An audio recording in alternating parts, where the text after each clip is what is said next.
Halo semuanya, perkenalkan aku Hana Berliana dengan NIM 22010202. Kalian tahu nggak sih, di media sosial akhir-akhir ini lagi rame soal berita job fair di Bekasi yang berakhir ricuh. Nah, acara ini dilaksanakan pada tanggal 27 Mei 2025 yang dihadiri oleh puluhan ribu para pencari kerja yang saling berdesak-desakan dan berakhir ricuh.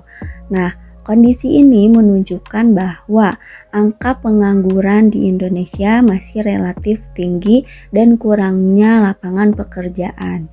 Selain karena kurangnya lapangan pekerjaan di Indonesia, tingginya angka pengangguran juga disebabkan karena para pencari kerja tidak memiliki keterampilan yang sesuai dengan kebutuhan para perusahaan. Nah, selain itu, para pencari kerja juga kurang memiliki perencanaan karir yang baik, sehingga mereka tidak memiliki strategi yang cukup baik untuk menghadapi ataupun bersaing di dunia pasar. Nah, apa sih perencanaan karir itu? Singkatnya, perencanaan karir ini merupakan suatu proses untuk menentukan langkah-langkah dalam mencapai tujuan karir yang telah ditetapkan dengan kemampuan pemahaman diri tentang kepribadian, bakat, dan juga minat, serta pemahaman informasi studi lanjut dan juga informasi dunia kerja. Perencanaan karir memiliki tujuan untuk mengenali diri terhadap peluang, kesempatan, hambatan, keputusan, dan juga konsekuensi, lalu bertujuan untuk mengidentifikasi tujuan yang berkaitan dengan karir dan juga untuk menyusun program kerja, bisa melalui pendidikan ataupun pelatihan ataupun pengalaman yang bersifat pengembangan untuk menentukan arah, waktu, dan juga urutan langkah untuk mencapai tujuan karir.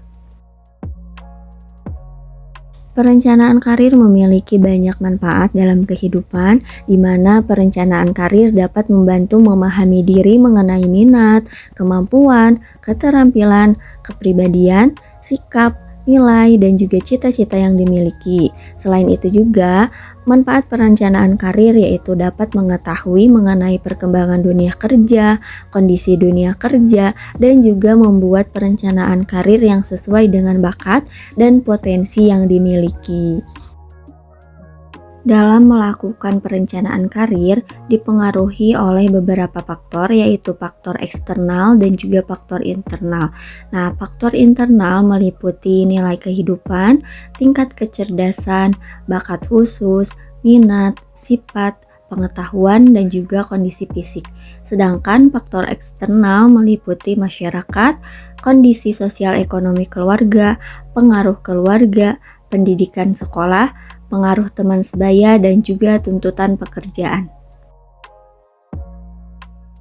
Dalam melakukan perencanaan karir, ada beberapa langkah yang bisa dilakukan, di mana langkah pertama adalah memahami minat dan juga bakat diri sendiri, mempertimbangkan apa yang membuat Anda antusias, dan bidang apa yang paling menarik perhatian. Nah, cobalah untuk mengidentifikasi keahlian yang sudah dimiliki atau yang ingin dikembangkan.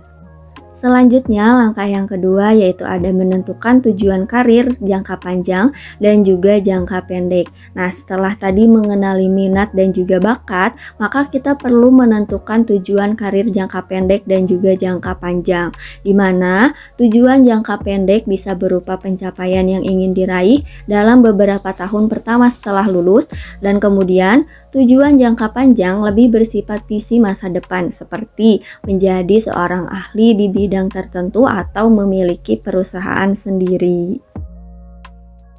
Nah, langkah selanjutnya yaitu membangun jaringan profesional atau networking, di mana dengan jaringan yang kuat sangat penting untuk mencapai kesuksesan karir. Dengan membangun hubungan dengan orang-orang yang berpengalaman akan memberikan wawasan, saran, dan bahkan mungkin peluang kerja di masa depan.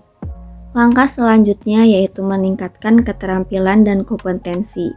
Seperti yang kita ketahui, tuntutan dunia kerja terus berkembang, dan dengan memiliki keterampilan yang relevan adalah kunci kesuksesan. Selain keterampilan teknis yang sesuai dengan bidang studi, keterampilan lunak seperti kemampuan komunikasi, kepemimpinan, manajemen waktu, dan bekerja sama tim juga sangat penting. Nah, hal ini bisa dilatih dengan mengikuti kursus, pelatihan, ataupun sertifikat terkait yang akan menambah nilai di mata calon pemberi kerja. Langkah selanjutnya yaitu mengelola dan juga memperbaharui CV serta profil LinkedIn. Nah, CV dan juga profil LinkedIn ini tuh adalah representasi diri secara profesional, maka pastikan CV selalu diperbaharui dengan pengalaman, keterampilan, dan juga pencapaian terbaru. Kemudian, profil LinkedIn yang menarik dan juga profesional sangat membantu dalam menarik perhatian rekruter. Langkah yang terakhir yaitu menyiapkan diri untuk seleksi kerja, di mana saat sudah mendekati kelulusan, maka kita perlu mempersiapkan diri untuk proses seleksi kerja.